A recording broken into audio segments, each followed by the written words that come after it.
Swift Current is in the same shape as any other community right across Canada. You know, the last time we had a real major infrastructure build out was in the 50s and 60s, and that happened right across the country, and we've seen it with our roadways and pipes and things like arenas and whatnot. And just like a home or anything that was built in the 50s or 60s, that stuff either needs to be replaced because it's hit its lifespan, or it needs to be refurbished and redone. So you know, it's interesting, the Federation of Canadian Municipalities actually did a study, and back at that major build-out, municipalities accounted for about a third of the infrastructure in Canada that we were responsible for. And when we fast forward to today, the biggest challenge that we face is municipalities are now responsible for about 60% of the infrastructure in Canada.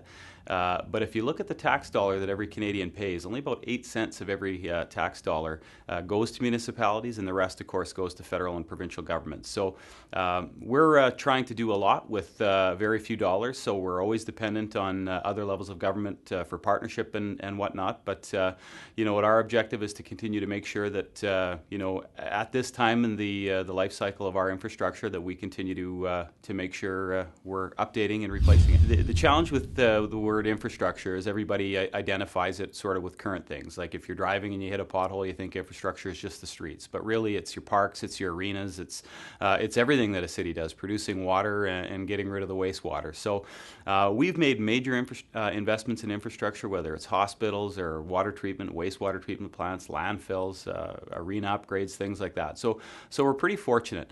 Now, one of the tools that we're investing in, and it started last year, is an asset management tool. So we've taken very seriously this role of identifying this gap in infrastructure and what we're going to need to do to replace and be prepared for the next generation. So we're in the process right now of identifying all the assets that the city's got, what their lifespan is, how long they've been, when it's going to look like they'll need replacing or upgrades or things like that. So that's going to be a huge tool for future councils to identify with, and administrative teams to say, this is what we know we've got on the horizon, whether it's, as I said before, the pipes in the ground or other facilities. We'll know their lifespan and how to deal with it. It's certainly less exciting than you know, seeing new parks developed or things like that for residents to sort of be thrilled about, but it's nonetheless really important infrastructure investments. Obviously there's, as we do every year, a couple million is going to be targeted on our roadways and sidewalks and curbs, and we're going to see some major partnerships, whether it's a water main loop out by the research center, which is going to help the Spark development but also help us with our industrial park.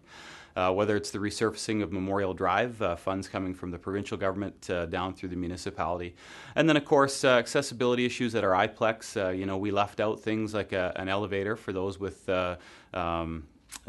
mobility challenge, that face mobility challenges. So we're looking at continuing to make upgrades like that, and you know, improving our transit throughout the city with new busing. So a lot of exciting things coming, and of course we continue to prepare for residential, commercial, industrial development, and that new long-term care facility is something that's going to be vitally important, not only to Swift Current but the entire Southwest.